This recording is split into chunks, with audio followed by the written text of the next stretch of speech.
To be a great writer, it means that you are willing to learn and practice the basics of storytelling. So it's not just about creating great characters and not about having a wonderful, exciting plot, but being able to weave everything together to create an amazing story that readers just can't get enough of. So what I'd like to talk to you today are the key elements or the building blocks of creating this amazing novel, and what are the basics that you must learn if you want to be successful as a novelist. You have a story to tell, but you don't know where to start. Let me show you how to free your story. I teach you how to write and how to dig deep in your soul to release your story and make a difference in the world.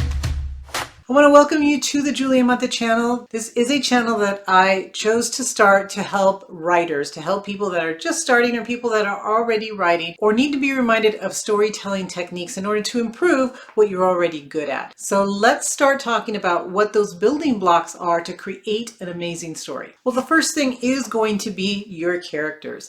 So you want to create characters that are memorable. You want to create characters that have goals, that are motivated to change and do something different. Now, that doesn't mean that the character knows that they want to change or is even willing to change at the beginning of your story.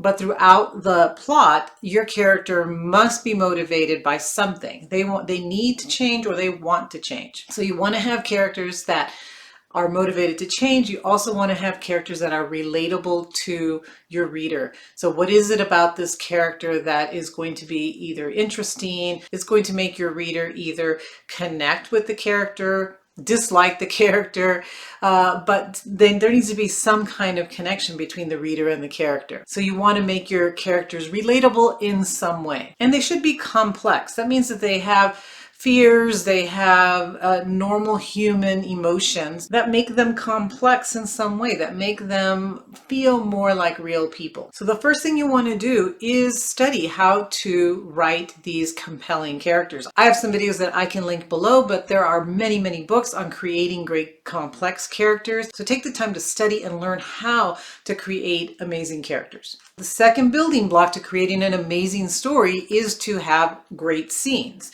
So we have to put these characters into the story. And the way we do that is by creating scenes. So one scene after another scene is going to create your chapters.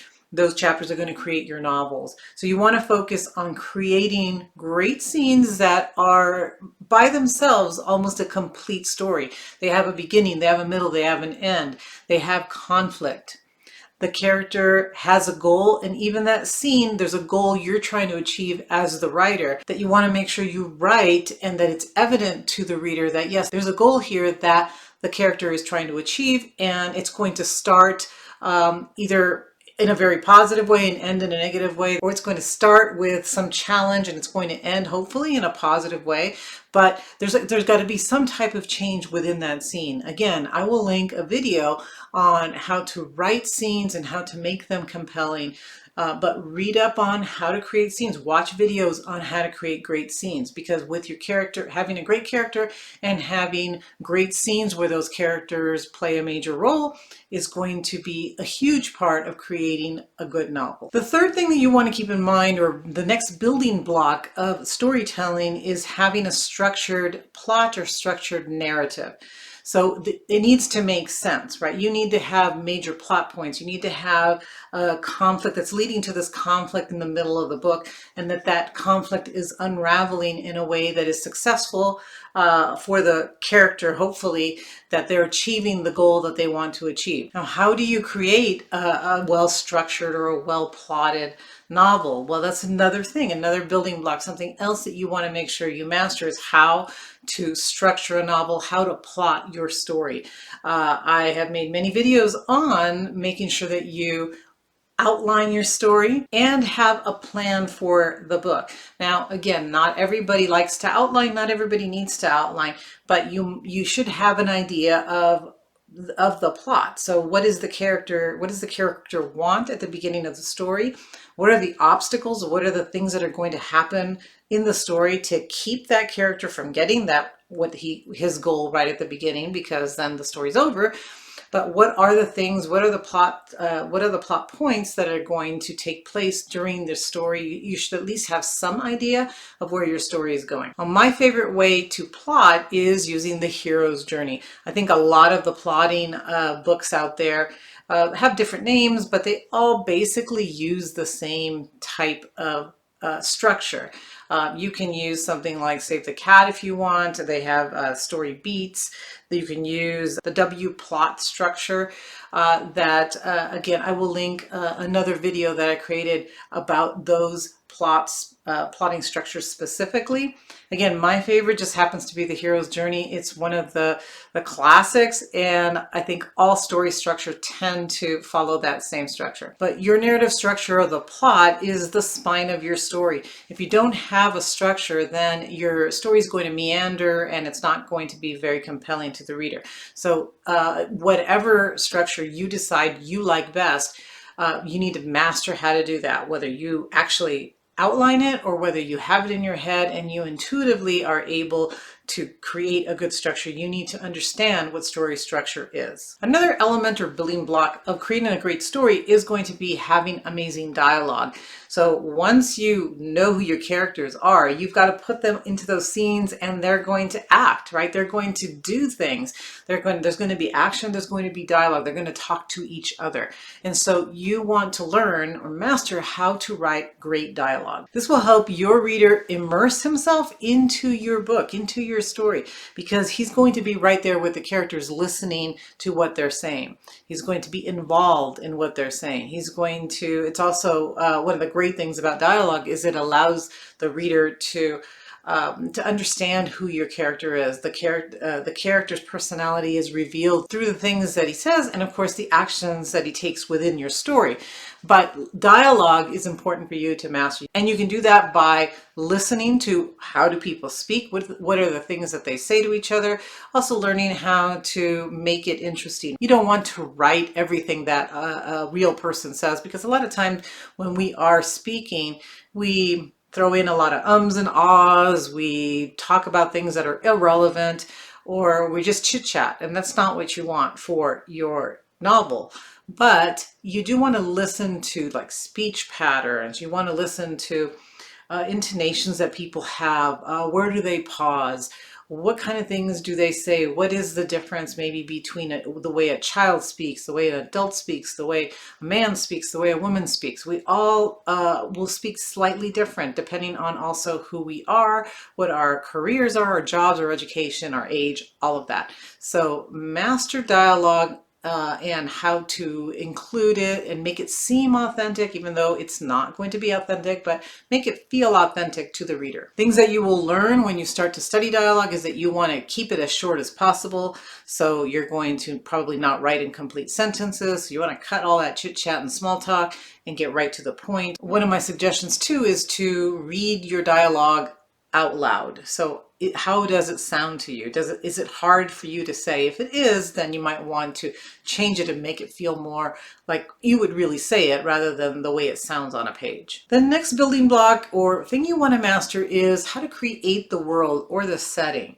So we need to put our characters somewhere, right? So you want to create, it depends on if you're creating like a fantasy world or a place that doesn't exist, or if you're putting your characters in our real world. Either way, you want to master the art of creating a place for your characters. You want your readers to be able to enter it. So whether it's a small little town, or it's a big city, or it's a fictional fantasy world, you want your reader to be able to see that, to be able to live in there with your characters. So some of the things you may need to master in order to write great settings, to create great settings, is maybe to be a good researcher. If you're putting your character in a city, what does that city look like? Maybe research a real city and see what's around there so that you can anchor your reader into that place. If you are writing about New York City, but you've never been to New York City, well, then you need to do a little research and see what's there. What does it look like, right? Also what the culture would be in that city so that it feels real, again, to the reader. If it's a world you're making up, what are the rules of this world? What is it that we need to understand? What's different about this world than our world? So by getting really, really good at creating characters with dialogue, having knowing how to create a scene, knowing how to structure your entire novel, and being able to create a realistic setting, you've got the basics of a novel. Now, obviously, that's not all there is, but these are the basic building blocks of storytelling. You're going to want to maybe learn about voice later on, or learn how to use imagery or other literary devices, right? To create your own style, your own voice for your story. The most important thing is for you to master the basics of storytelling. And the best way to do that is to learn, to read books, to watch videos, to attend conferences, to listen to writers, editors, experts to tell you what, some of their tips are. You'll hear it again and again. And when you do hear certain things again and again, you know that those are important. So learn as much as you can about the basics of storytelling. The next thing you want to do is practice. You want to practice all the time. I hear sometimes people say now that, well, you don't want to, you don't have to write all the time, because what if you're writing wrong?